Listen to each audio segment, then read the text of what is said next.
किसी स्थान के बारे में स्पष्ट ज्ञान होता है। उसके बाद है आपका कालवाचक क्रिया विशेषण। जो शब्द क्रिया की काल मतलब समय संबंधी विशेषता को बताते हैं उन्हें कालवाचक क्रिया विशेषण कहते हैं। जैसे सदा सत्य बोलो, सदा क्या है? समय है। देवदत्त परसों आएगा, परसों समय है। शीला दिन भर खेलती है, दिन भर समय है। तो कालवाचक का मतलब कि जिस समय में हम जो क्रिया करते हैं उसका ज्ञान कराता है, उसे कालवाचक क्रिया विशेषण कहते हैं।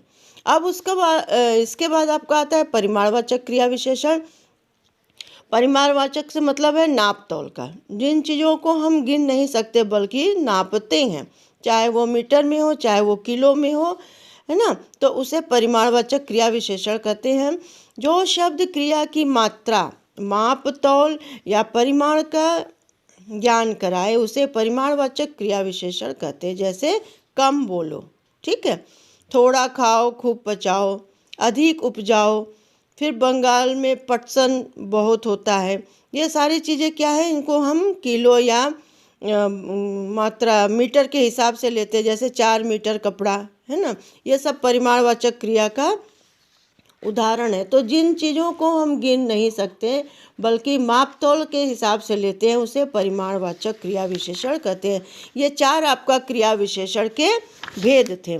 अब इसके बाद आपका दूसरा आता है अव्यय के भेद में संबंध बोधक अव्यय।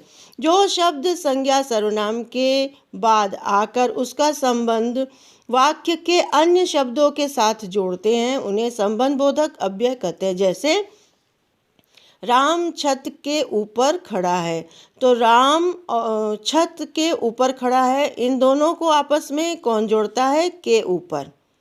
सीता राम के साथ वन गई, तो सीता और वन दोनों को बीच में कौन जोड़ रहा है? के साथ। तो ये सब क्या हो गया? संबंध बोधक अव्यय। अब संबंध बोधक अव्यय के भेद क्या है? कालवाचक, काल का हमने बताया कि समय, जैसे के बाद, के पश्चात। स्थानवाचक, बाहर, अंदर, इधर उधर। दिशावाचक, के आगे या चारों तरफ। समानतावाचक, के बराबर, के समान। विरोधवाचक मतलब के विरुद्ध, मतलब उसके विरुद्ध उसने ये काम किया जो उसके सहमति से न हो।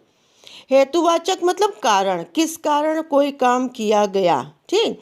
साधनवाचक, जिसके द्वारा हम काम को करते हैं। जैसे सीता या गीता चाकू से फल खाती है, तो साधन क्या हो गया? चाकू। वह स्कूल साइकिल से जाता है, ये सब साधन हो गए।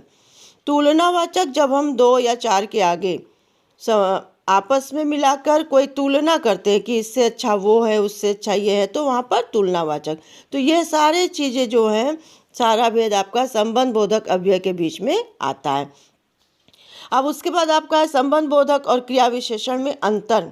क्या अंतर है? कुछ स्थानवाचक और कालवाचक अव्यय संबंध बोधक भी होते हैं, जो क्रिया विशेषण भी। जब इनका प्रयोग संज्ञा या सर्वनाम के साथ होता है तब ये संबंध बोधक कहलाते हैं, ठीक। और जब ये क्रिया के साथ होते हैं या क्रिया की विशेषता बताते हैं तब ये क्रिया विशेषण कहते हैं, ठीक है। संबंध बोधक बताया कि जब आपस में कालवाचक, स्थानवाचक, ये सब भी संबंध बोधक अव्यय हैं, तो इनका जब आपस में कोई संबंध होता है तब उसे संबंध बोधक कहते हैं। और जब ये क्रिया की विशेषता बताते हैं तब ये क्रिया विशेषण होते हैं। आप समझने के लिए आप उदाहरण भी देख लीजिए।